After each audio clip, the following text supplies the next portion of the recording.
How's that? All right, so you and Pat Miletich have known each other for a long time.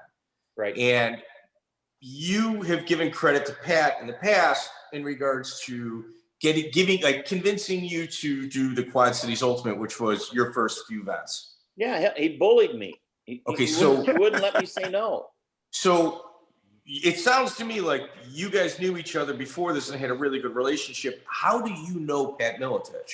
Well, actually, we barely did know each other. I was the editor of the Quad City Times, the newspaper in Davenport, Iowa.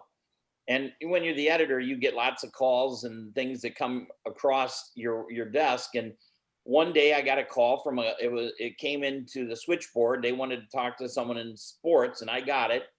And the guy says, "Hey," he goes, "we got a local guy that's going to Chicago, and he's going to fight in this cage with no weight limits, no time limit, no rules." And I'm like, "Come on!" I had never heard of this. And and I was promoting boxing then, a little bit of my free time, and I go, this is silly. And so I go, give me this guy's number.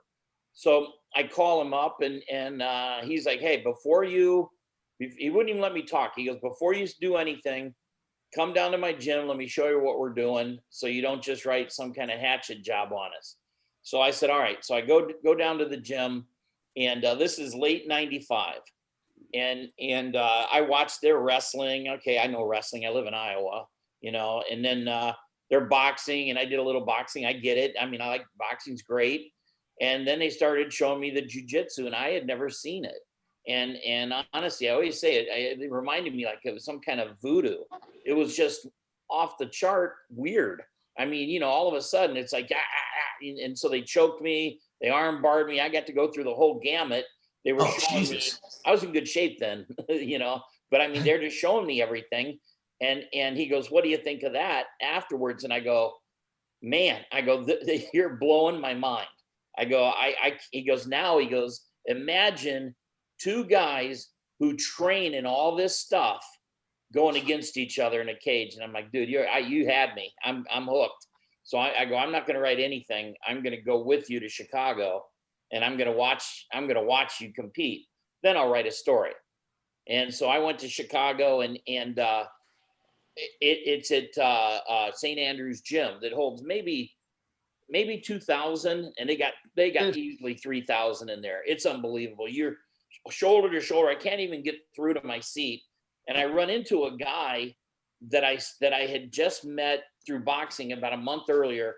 He owned a building there across from Wrigley Field where you could go up on the roof and watch the game. And he invited my wife and I, and we went down and watched the game and stuff. And I just happened to run into him.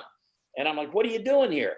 He goes, "My sensei, he's going to crush these guys. He's a 4-time bare knuckle champ out of Japan. And he's just, going to kill everybody." And I'm looking at the thing. I go, "Well, shit, my guy's fighting him first round."